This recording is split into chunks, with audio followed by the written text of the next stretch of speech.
Alhamdulillah, saya nak berkongsi tentang Ahlan ya Ramadan. Selamat datang bulan Ramadan. Dalam suasana yang kita rasa sekarang ni tak biasalah berbanding dengan suasana Ramadan sebelum-sebelum ini. Kalau sebelum ini, sekarang ini kita dah kita bersedia sangat suasana menghadapi Ramadan dengan iklan-iklan, kalau kita keluar ke masjid, tepi-tepi jalan ada banner, paling tidak.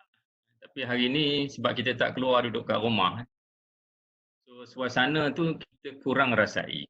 Namun kita perlu ingat hari ini kita dah 21 Syaban. Kita hanya ada lebih kurang seminggu untuk bertemu dengan Ramadan, lebih kurang 8 hari. Namun kita dalam suasana hari ini, kita tergolong di kalangan mereka yang ternanti-nanti kehadiran Ramadan untuk tahun ini. Atau kita melihat Ramadan seperti mana lesunya kita menghadapi COVID-19. Ataupun ada jenis orang yang dia tak kisah pun, Ramadan ke tak Ramadan ke, bagi dia sama. So,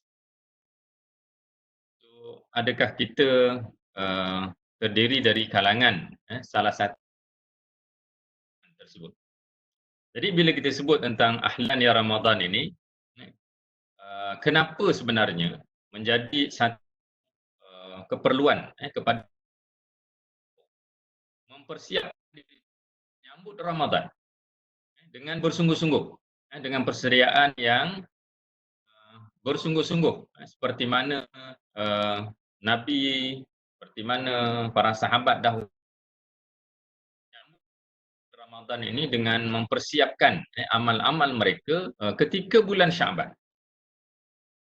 Dalam seperti Nabi SAW diriwayatkan oleh At-Tabrani.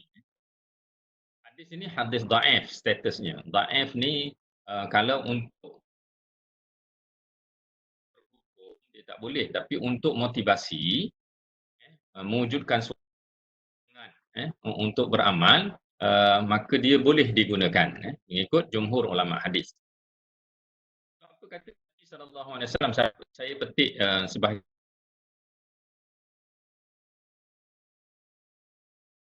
ibadah Ramadan. Tamanat ummati yakuna sana. Nabi SAW dinyatakan, dia kata jika hamba-hamba Allah ini mengetahui apa yang ada di dalam bulan Ramadan dengan kelebihan, keberkatan yang ada pada bulan Ramadan, dia kata sudah tentulah mereka akan bercita-cita supaya Ramadan ini berpanjangan sepanjang tahun. Maknanya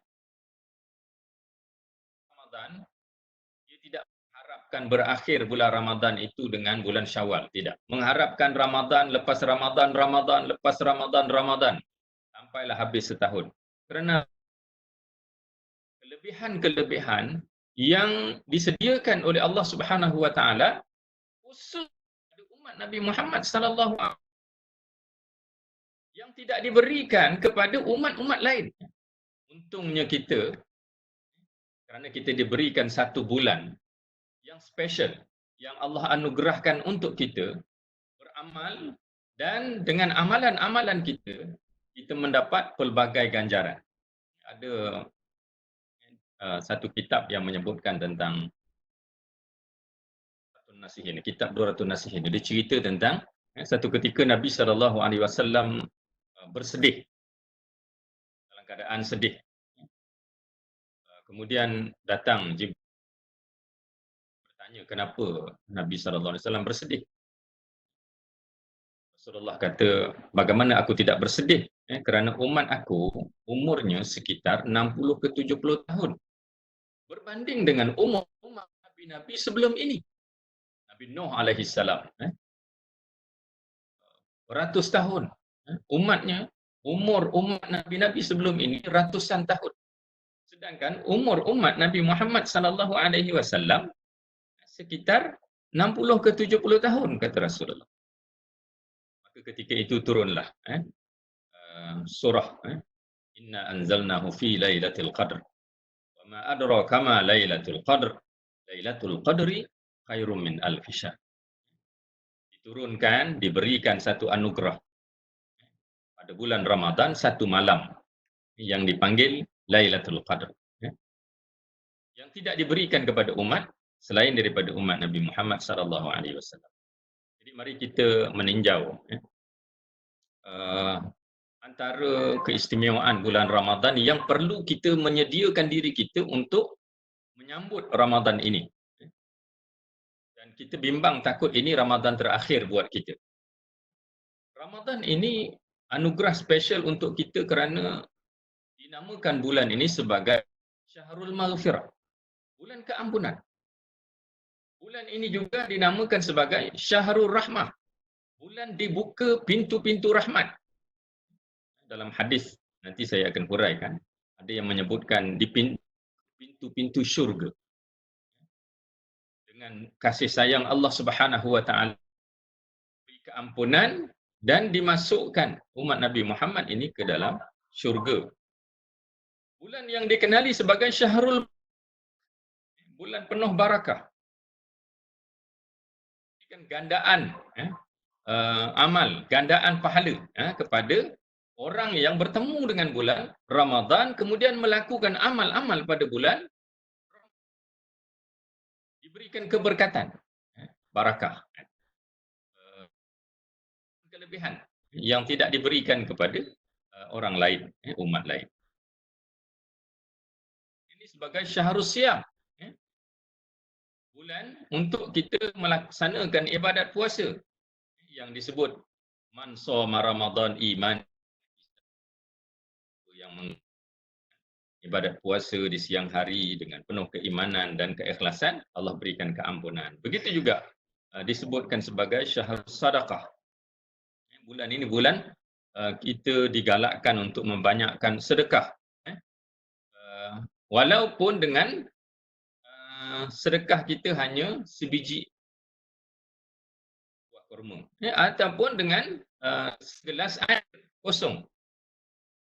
InsyaAllah kalau ada kesempatan nanti saya huraikan antara kelebihan-kelebihan, keistimewaan orang yang memberikan minum segelas air kepada orang yang berpuasa ketika dia berbuka, orang yang memberikan sebutir kurma kepada orang yang berpuasa untuk berbuka. Bayangkan kalau dia memberi banyak, bukan sekadar sebutir, berbutir-butir. Kesempatan ini saya akan huraikan kenapa dan apa kelebihan, keistimewaan yang ada pada sedekah di bulan Ramadan. Begitu juga disebut sebagai Syahrul Taqwa, dan mungkin banyak lagi gelaran-gelaran yang diberikan khusus kepada bulan Ramadan ini. Kita lihat yang pertama, Syahrul Maghfirah, bulan keampunan. Antaranya dengan ibadat puasa yang kita kerjakan. Ramadan. Barang siapa yang mengerjakan ibadat puasa di bulan Ramadan dengan penuh keimanan, dengan penuh keikhlasan, apa dia dapat? Ghufira lahu ma taqaddama min dzambi. Diampunkan baginya dosa-dosa setahun yang lalu. Istimewaan. Kelebihan yang kepada orang yang bertemu dengan Ramadan kemudian mengerjakan ibadat puasa di bulan Ramadan. Manusia biasa, saya, tuan-tuan, puan-puan semua, kita tidak lepas daripada melakukan kesilapan, kesalahan. Sama ada kita sedar ataupun tidak sepanjang tahun ini. Ada dosa yang Allah ampunkan, dengan sebab kita melaksanakan ibadat solat. Dan ada kesilapan, kesalahan, dosa ni hanya diampunkan dengan ibadat puasa yang kita lakukan di bulan Ramadan. Dan ini antara kelebihan yang sepatutnya kita sedar. Bila kita sebut ahlan ya Ramadan ni, kita menyedari bahawa kedatangan bulan ini, dia menyediakan satu platform untuk ampunan daripada dosa. Begitu juga dengan qiyam kita di malam hari. Satu daripada instrumen yang disediakan oleh Allah Subhanahu Wa Taala untuk memberi pengampunan kepada dosa-dosa kita. Ada dosa yang terampun, yang kita buat terampun dengan sebab ibadat puasa. Dan ada dosa yang diampunkan dengan sebab kita menghidupkan malam. Man qama Ramadan. Barang siapa yang mendirikan malam, menghidupkan malam dengan penuh keikhlasan, Allah akan ampunkan dosa-dosanya. Yang tidak diampunkan dengan puasa, tapi ada dosa yang tak diampunkan itu diampunkan dengan sebab qiyam kita, dengan sebab sembahyang malam kita. Ustaz, PKP ni tak ada COVID-19, kami pergi masjid untuk menghidupkan malam kami di masjid dengan tarawih, kemudian 10 malam terakhir kami qiyam, kami i'tikaf. Macam mana dengan tahun ini? Macam mana dengan tahun ni? Sama juga. Tahun ini kita buat benda yang sama, cuma di rumah. Kalau kita jadi makmum, tahun ni kita naik pangkat sikit. Jadi apa? Imam. Imam untuk ahli keluarga kita. Naiklah, kalau dulu corporal kan, dia naik sarjan. Waktu ni lah nak praktis bersama dengan keluarga. Kita nak latih anak-anak kita untuk jadi Bilal. Mungkin yang dah dewasa, yang dah berkahwin, sekali-sekala kita naikkan dia jadi imam. Kita pula duduk belakang jadi makmum. Kita tetap menghidupkan malam. Tetap menghidupkan malam.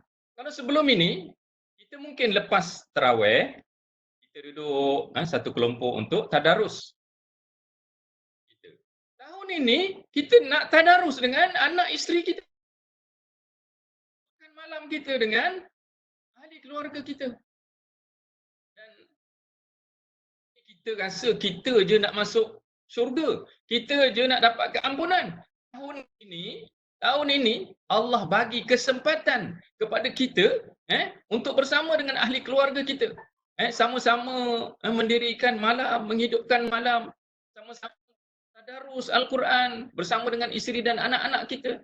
Dengan mengharapkan setiap kita ini, setiap ahli keluarga kita ini akan mendapat keampunan daripada Allah Subhanahu Wa Taala.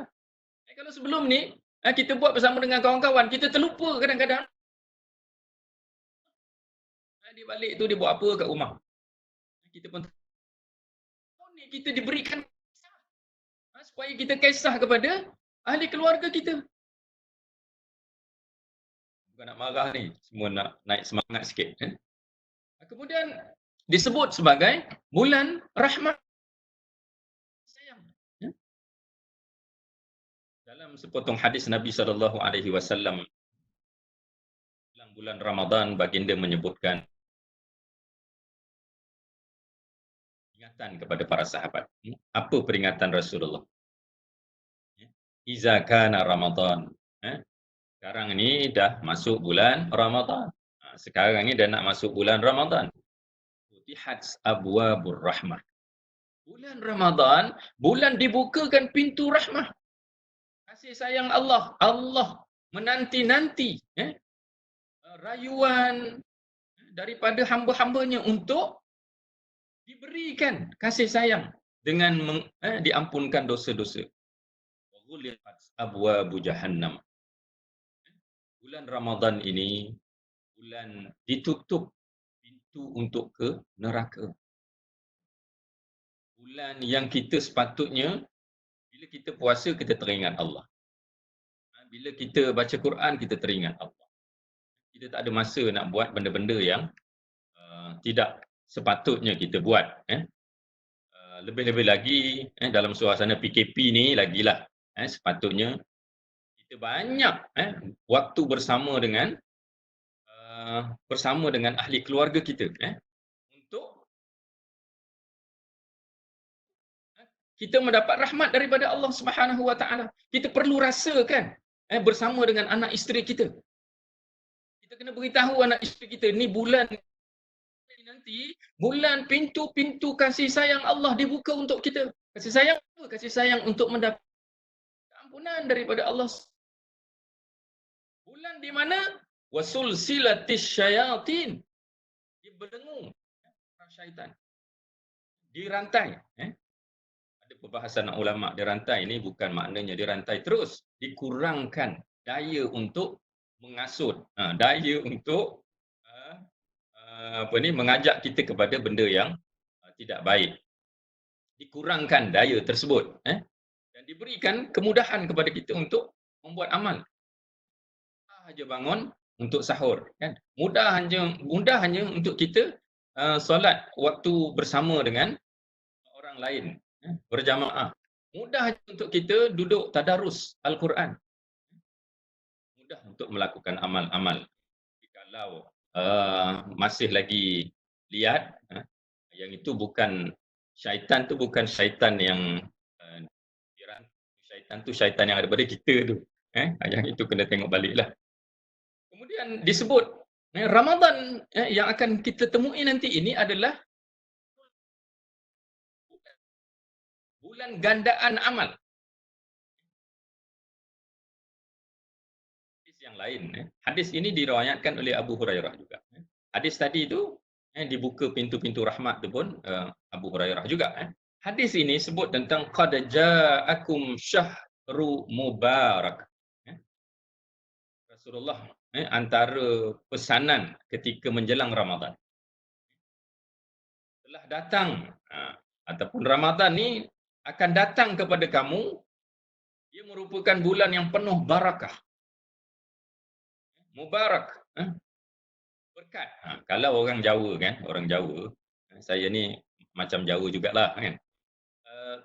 Orang Jawa kalau pergi kenduri, dia balik, dia bagi apa? Bontrot kan. Bawa balik ni, bontrot. Itu apa maknanya? Lebihan rezeki. Kita bukan sekadar dapat makan kat rumah, dia ahli keluarga. Nak cerita bulan Ramadan ini bukan hanya kita dapat apa yang kita buat, kita dapat lebih daripada itu. Antara lebihan, kelebihan yang dikurniakan ataupun barakah yang dikurniakan kepada orang yang menemui Ramadan ialah fihi lailatun khairum min alfi syahr. Satu malam yang lebih baik daripada 1000 bulan. Hadis ini tak sebut 1000 bulan, tapi lebih daripada itu. Lebih daripada 1000 bulan. Mungkin 2000, mungkin 10,000, mungkin 100,000. Kita tak tahu. Salafus saleh. Apabila menjelang Ramadan, mereka ni bersungguh-sungguh menyediakan untuk bertemu dengan bulan Ramadan. Hadis yang lain yang diriwayatkan oleh Ibnu Khuzaimah. Hadis ini juga cerita tentang barakah. Barakah ini kelebihan, gandaan amal. Apa disebut? Saya petik beberapa sahaja. Man taqarraba fihi bi khaslatin minal khair kana kaman adda faridatan fima siwahu. Sesiapa yang mendekatkan dirinya dengan Allah pada bulan ini dengan melakukan amalan sunat, siapa yang bulan Ramadan dia buat amal sunat, pahalanya seolah-olah dia melakukan amal wajib. Buat amal sunat tapi dapat pahala amal wajib. Kemudian disebut selepas itu, wa man adda fihi faridah, barang siapa yang mendekatkan diri kepada Allah dengan melakukan amal fardu, amal wajib, kana kaman adda sab'ina faridatan fi ma siwa. Ganjaran pahalanya seolah-olah dia melakukan 70 kali amalan wajib pada bulan selain daripada Ramadan. Hadis ini juga hadis lemah, statusnya dijadikan motivasi untuk kita. Hadis dhaif ni dia bukan hadis batil, bukan hadis maudhu', bukan. Dia tetap hadis yang boleh digunakan untuk merangsang kita, memotivate kita untuk melakukan amal. Ini antara barakah yang dan disebut lagi. Nak cerita juga tentang barakah ini. wa syahrun yazdadu fihi rizqul mu'min. Bulan ini bulan yang ditambah rezeki kepada orang beriman. Rezeki untuk kita bertambah pada bulan ini. Apa rezeki yang dimaksudkan dekat sini? Man fattara fihi sa'iman. Barang siapa yang beri makan kepada orang yang berpuasa untuk berbuka puasa. Kana kiratan li zunubihi. Apa dia dapat?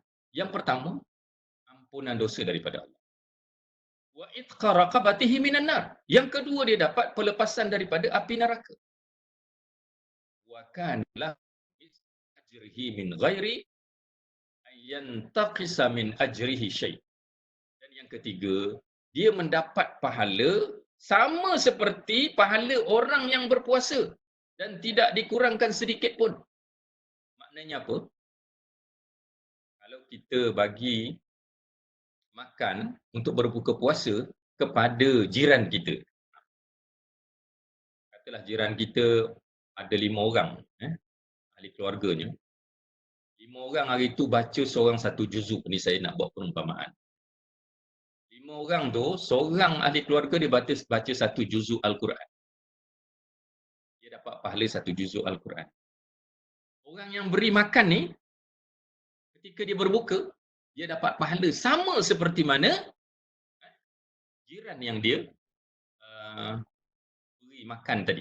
Ini disebut sebagai wasyahrun yazdadu fihi rizqul mu'min. Bulan yang ditambah rezeki untuk orang beriman. Jadi tuan-tuan dan puan-puan yang dikasihi sekalian, kita nak suburkan amalan sedekah di bulan Ramadan. Antaranya menyediakan berbuka puasa. Kalau sebelum ini mungkin kita balik daripada kerja, berhenti dekat pasar Ramadan, kita beli 2 bungkus, 1 bungkus tu sampai dekat masjid ke surau kita tinggalkan. Mudah-mudahan untuk orang berbuka. Tahun ni mungkin kita tak boleh buat macam tu. Apa yang kita boleh buat? Kita ada jiran kan. Jiran kiri kanan kita, depan belakang kita. Kita bungkus setiap pack, kita bagi. Berilah kepada jiran-jiran kita. Ada orang tu mungkin sekarang ni dia pergi Maidin, dia beli borong korma. Apa dia nak bagi pada jiran satu row dengan tempat dia tinggal. Sila. Kerana apa? Ini yang disebut bulan barakah ni. Kita tak jumpa keberkatan ini di bulan lain. Ini bulan yang diberi kelebihan. Ada di kalangan sahabat yang bertanya kepada Nabi SAW. Laisa kulluna najidu ma yufattiru sha'im ya Rasulullah. Dia kata, ya Rasulullah, semua orang di kalangan kami ni mampu memberi orang berbuka puasa. Boleh beli, boleh bagi orang. Kalau kita pergi Mekah kan, Madinah, kalau waktu Ramadan ni berebut-rebut kan, orang sediakan wadah untuk berbuka. Ada sahabat yang bukan semua senang, ada yang tak ada nak bagi. Apa Rasulullah kata? Tillahu hazaz saub man fattara sa'iman ala tamrah au syarbati ma au mazqati laban. Rasulullah kata, Allah tetap memberi ganjaran yang sama kalau orang tu bagi contohnya nasi nasi korma ke nasi korma kan, ataupun nasi ambeng ke, dibeli 10 dibagi kat jiran. Itu sebab dia ada duit. Rasulullah kata Allah akan bagi ganjaran yang sama kepada siapa yang memberi makan untuk berbuka walaupun hanya sebiji korma. Sebab dia mungkin ada 2 biji je. Jadi sebiji itu dibagi kat jiran. Seteguk ataupun seteguk air. Dia tak ada benda yang dia nak bagi, mungkin dia beli dia bagi kepada jiran-jiran. Ataupun dia kata seteguk susu. Yang special sikitlah. Biasa kalau orang pergi kat masjid dekat surau kan untuk berbuka puasa ni, dia bawa sesuatu yang special untuk dia. Jadi tuan-tuan yang dikasihi sekalian, saya pun tak pasti. Setengah jam maksudnya kan? Sampai pukul 10 Saya ni dah. Betul Ustaz. Boleh terus. Boleh teruskan itu. Kemudian disebut Ramadan ini sebagai Syahrul Quran, bulan diturunkan Al-Quran. Syahrul Ramadan allazi unzila fihi Al-Quran. Bulan Ramadan ini bulan di dalamnya diturunkan Al-Quran. Al-Quran adalah hidayah untuk kita. Al-Quran ini iqra'ul Quran fa innahu ya'ti yaumal qiyamah. Barang siapa baca Al-Quran, kata Rasulullah, kerana sesungguhnya Al-Quran syafaat, akan menjadi syafaat kepada kamu di hari kiamat nanti. Bulan, kalau sebelum ini kita akan tadarus bersama dengan mungkin kalau dekat pejabat kita buat di pejabat dengan kawan-kawan di masjid, kita cari ahli karyah, lepas semayang kita duduk, kita baca. Tahun ini kita nak kena ubah, kita nak baca bersama anak isteri kita. Kita kena baca bersama anak isteri kita. Jangan tinggalkan anak isteri kita ni hanya kerana kita ada kawan-kawan. Jangan ingat kita nak masuk syurga dengan kawan-kawan kita. Dan ini barangkali kesempatan yang Allah beri untuk kita bersama keluarga. Bawa anak isteri kita, baca bersama dengan mereka. Ada orang dah start dah kan bulan Sya'ban ni, dah mula dah tadarus Al-Quran. Mudah-mudahan bulan Ramadan ini bulan menghidupkan di dalamnya dengan tilawah Al-Quran. Afdalu ibadati ummati qiraatul Quran. Rasulullah kata sebaik-baik ibadat sunat umatku ialah membaca Al-Quran. Lepas semayang, okey, duduk, lepas kita jadi imam dengan anak-anak kita bagi yang laki-laki, yang perempuan, ajak baca. Walaupun seorang 2-3 baris tak apa, tapi alangkah baiknya kalau lepas semayang tu baca seorang satu muka kan. Alhamdulillah kalau 5 waktu, berapa muka dah? 5 kali 5, 25. Lebih 1 juzuk. Sebab 1 juzuk tu lebih kurang 20 muka surat. Dalam hadis yang lain disebut asyamu wal Qur'anu puasa dan Al-Quran itu akan memberi syafaat pada puasa akan menjadi pemberi syafaat untuk kita, begitu juga dengan Al-Quran yang kita baca akan menjadi pemberi syafaat. Hadis ini menyebutkan di akhirat nanti puasa akan berkata kepada Allah, aku telah daripada nafsu di siang hari pada bulan Ramadan, maka izinkan kepadaku untuk memberi syafaat. Begitu jugalah aku telah menahannya daripada tidur, kurangkan tidur bulan Ramadan nanti, izinkan kepada aku untuk memberikan syafaat kepada. Lalu kedua-duanya memberikan syafaat kepada tuannya. Jadi saya rasa saya nak akhir sekali lah. Apakah persiapan kita? Kalau kita tengok, kita tadi dah masuk 21 Syawal. Ini ada beberapa hari.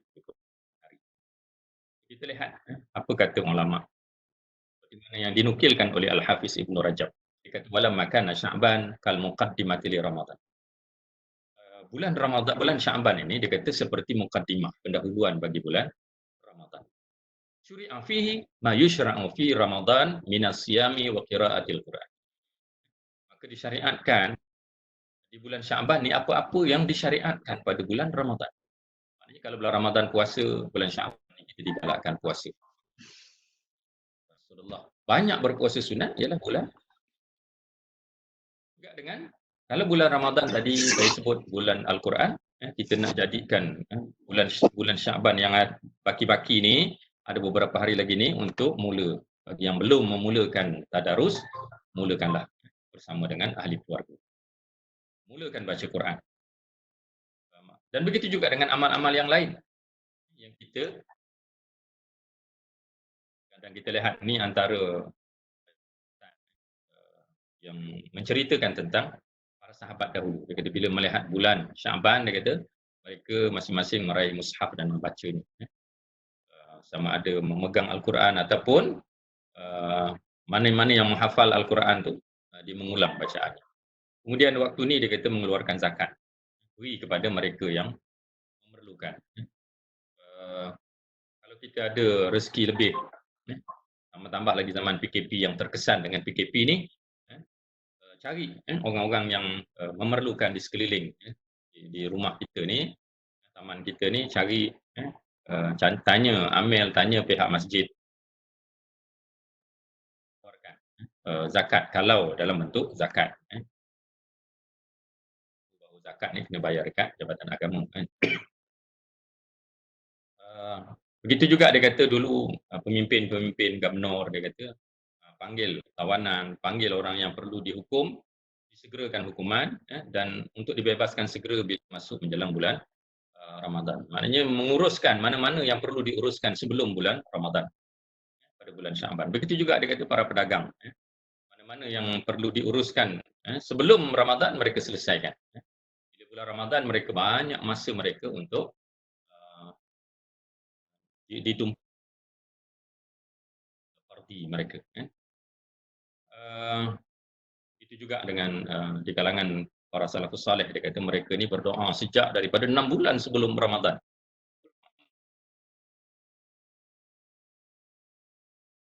6 bulan sebelum kita sebelum Ramadan. Okey lagi ada lagi kesempatan untuk kita doa supaya Allah sampaikan kita pada bulan Ramadan. So apa antara doa? Ni dulu kalau kita dengar imam-imam baca kan, Allahumma barik lana fi Rajabin wa Sya'ban wa balighna Ramadan. Sekarang ni dah tak ada bulan Rajab, so kita potong je lah kan. Allahumma barik lana fi Sya'ban wa balighna Ramadan. Kita minta Allah berkati kita di bulan Sya'ban yang berbaki ini, dan ya Allah engkau sampaikanlah kami kepada bulan. Ini antara doa-doa lain Yahya bin Abi Kasir. Doanya Allahumma sallimni ila Ramadan. Ya Allah sampaikanlah aku kepada bulan Ramadan. Wa sallim li Ramadan. Selamatkanlah aku di bulan Ramadan. Wa tasallimhu minni mutaqabbala. Dan jadikanlah ibadatku diterima pada bulan Ramadan nanti. Ini antara doa-doa yang dibaca oleh para salafus saleh dahulu. Bila mereka begitu bersedia untuk menyambut bulan Ramadan. Okey. Perancangan kita lah untuk menghidupkan Ramadan ni di zaman wabak. Apa yang kita tahu bahawa situasi kalau tengok Selangor dah keluarkan arahan masjid, Jabatan Agama Negeri Selangor dah keluarkan arahan tak ada aktiviti di masjid sehingga 31 Mei. Begitu juga Johor semalam dah keluarkan hingga 28 April. Dan kita menjangkakan memang dia akan drag sampailah raya, sampai selepas raya. Jadi banyak masa kita di rumah. Kalau sebelum ini amal-amal yang kita boleh buat kan, di masjid, sekarang ni kita dah tak boleh buat.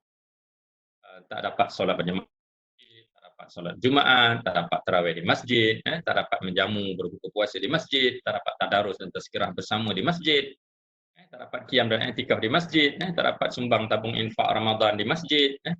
Tapi bukan bermakna segalanya itu akan tamat begitu saja.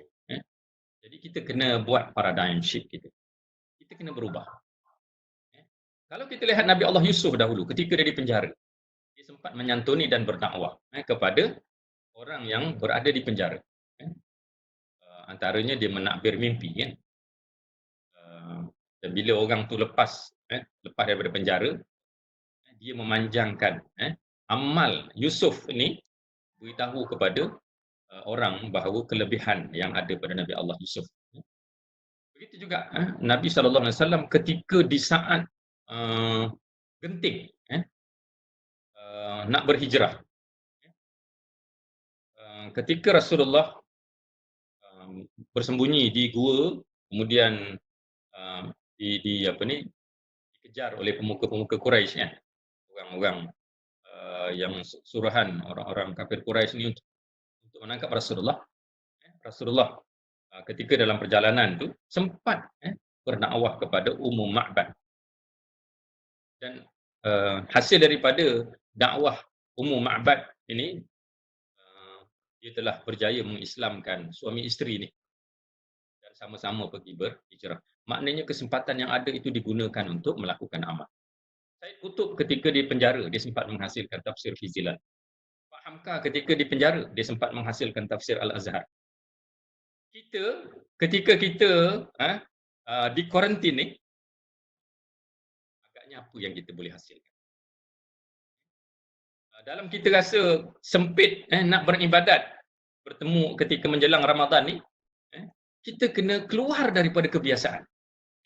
Macam saya sebut tadilah, inilah peluang kita untuk mengasah, inilah peluang kita untuk mengasah keimaman kita di rumah. Waktu inilah bagi ahli keluarga, tak kira lelaki dan perempuan, untuk mengasah kita, memberi tazkirah kepada ahli keluarga kita. Jadi saya nak mengajak semua, kita nak jadikan Ramadan tahun ini kita nak polish bagi yang laki-laki, polish diri untuk menjadi imam. Solat fardu dalam solat tarawih. Latih anak-anak kita untuk jadi Bilal sekali-sekala, biar dia jadi imam. Kalau selama ini kita tak berpeluang, di masjid dah ada imam, dah ada Bilal. Waktu ni lah, sebulan ni, sepatutnya bukan sebulan, dah lebih daripada 15 Mac dulu kan, dah sebulan dah. Sepatutnya kita dah melatih dah. Itu juga dengan tilawah bersama dengan keluarga. Inilah waktu untuk kita. Mungkin selama ini kita tidak pernah khatam baca Quran bersama ahli keluarga. Jadi tahun ini kita kena azam. Inilah peluang kita untuk memperbetulkan ahli keluarga kita bersama dengan kita. Cari bahan-bahan tazkirah. Boleh join saya punya hadis, satu hari satu hadis tu. Paling tidak baca untuk ahli keluarga kita. Boleh baca tiap-tiap lepas waktu sembahyang. Baca satu hadis untuk melatih anak-anak kita bercakap. Melatih ahli keluarga kita untuk memberi penyampaian, membuat penyampaian. Jadi saya rasa dan rebutlah kelebihan Ramadan bersama keluarga pada tahun ini, dapat solat fardu berjamaah, solat sunat tarawih dengan keluarga, tadarus dengan keluarga, tazkirah bersama keluarga, qiyam bersama keluarga, dan jangan lupa kita boleh menjamu rakan-rakan di sekeliling kita. Sediakan makanan para suami ini sebelum pukul 6 kan. Masa untuk dan kena strategi kita boleh online dan macam-macam kita boleh buat. Rasanya Allah alam. Alhamdulillah. Assalamualaikum Ustaz. Terima kasih Ustaz. Prof pun tak ada ni, dia dah keluar dalam sesi tazkirah ni. Ada apa soalan? InsyaAllah Ustaz buka untuk soalan. Okay, Ustaz nampak tak ada soalan Ustaz. Alhamdulillah. Terima kasih Ustaz pada sesi pagi ni. Assalamualaikum. Ada Ustaz ni. Assalamualaikum. Waalaikumsalam. Cik Azhari, ada chat Dr. Syafina tanya pasal solat tarawih tu, ada jawab ke? Boleh teruskan. Terus tanya. Tadi saya tengok dekat chat, ada Dr. Syafina tanya tentang solat tarawih seorang diri di rumah. Kan solat tarawih seorang diri di rumah Ustaz. Ada dekat chat tu soalan ni. Okey. Saya buka chat. Ya, okey. Sama je solat tarawih ni dekat mana-mana, sama ataupun di masjid. Niatnya serupa je, sama ada jadi makmum ataupun kita sembahyang sendirian kan. Begitu juga kalau di masjid kita boleh 8, kita boleh buat 20 kan. Pun barangkali yang tak ada mungkin selawat-selawat, zikir-zikir. Ialah satu sembahyang tarawih ni pun sunat. Zikir-zikir, wirid-wirid dia pun sunat. Jadi boleh je. Kita hanya sembahyang sunat sahaja, sembahyang sunat tarawih. Sengaja aku sunat tarawih 2 rakaat kerana Allah Taala. Boleh sahaja. Dan mungkin kalau selama ini kita dengar ni peluang kita untuk membaca Boleh letak Quran di depan pun, Quran besar tu kan. Boleh saja kan. Okey, dia kata solat tarawih yang afdal bila dibuat di rumah. Apakah boleh disambung? Afdal mengikut pelaku solat tarawih ini 8 rakaat. Namun Rasulullah pernah sebutkan sunnati wa sunnata ashab. Sunnah aku dan sunnah sahabat-sahabat. Jadi sunnah sahabat Sayyidina Umar telah mengerjakan solat sunat tarawih 20 rakaat. Jadi dia juga sebagai sunnah yang sunat kita buat. Maknanya kita ada pilihan nak buat 8, kita nak buat 20. Boleh, tak ada masalah. Nak buat 36.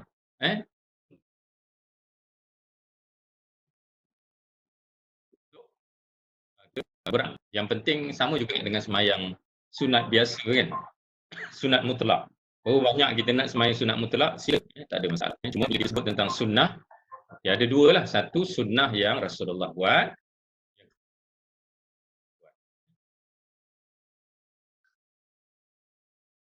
8 dan juga 20. Semayang sunat ni afdalnya di waktu malam. Lepas isyak.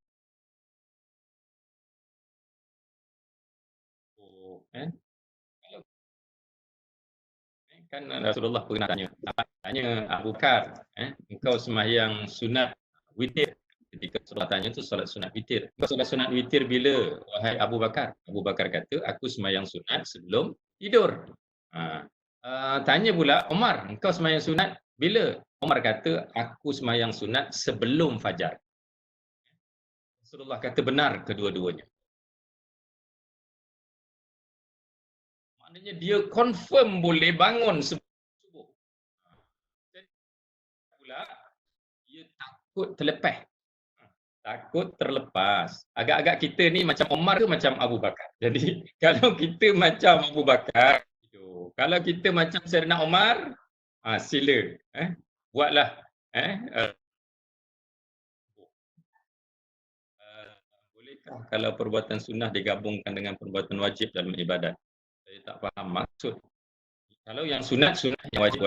Kalau kita buat niat puasa wajib, sengaja aku puasa Ramadan esok hari kerana Allah, maknanya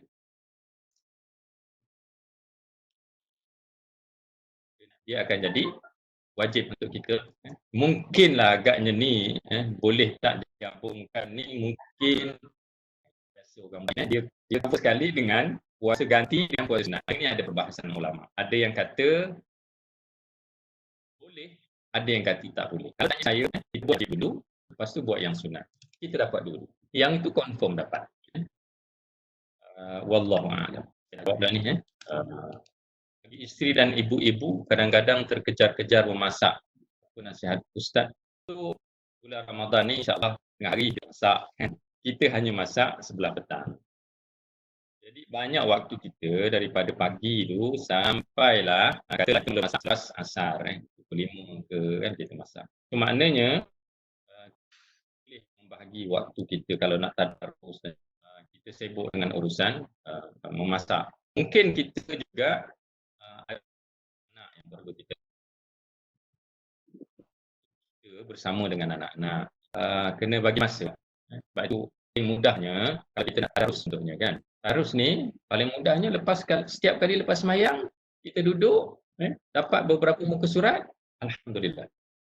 Kalau nak baca sekali muka surat kan, baca 2 muka surat. Lepas tu buatlah kerja yang lain. Yang kurang tu nanti kita top up lah. Katalah kita berazam tahun ni sekali lepas sembahyang 4 muka surat. Maknanya kalau 5 waktu 20 muka surat. Katalah lepas maghrib. Jadi kita mungkin tertinggal surat. Jadi coverlah lepas zuhur tambah 2 muka surat. Lepas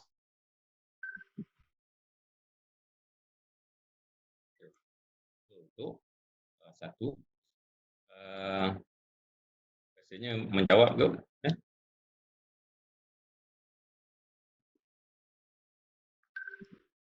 Okey, ada lain? Saya setuju Ustaz. Alhamdulillah. 1 jam Ustaz. Ada rasanya itu saja. Okay. Terima kasih semua. Sejam 1 jam Ustaz. Alhamdulillah. Terima kasih banyak. Assalamualaikum. Okay.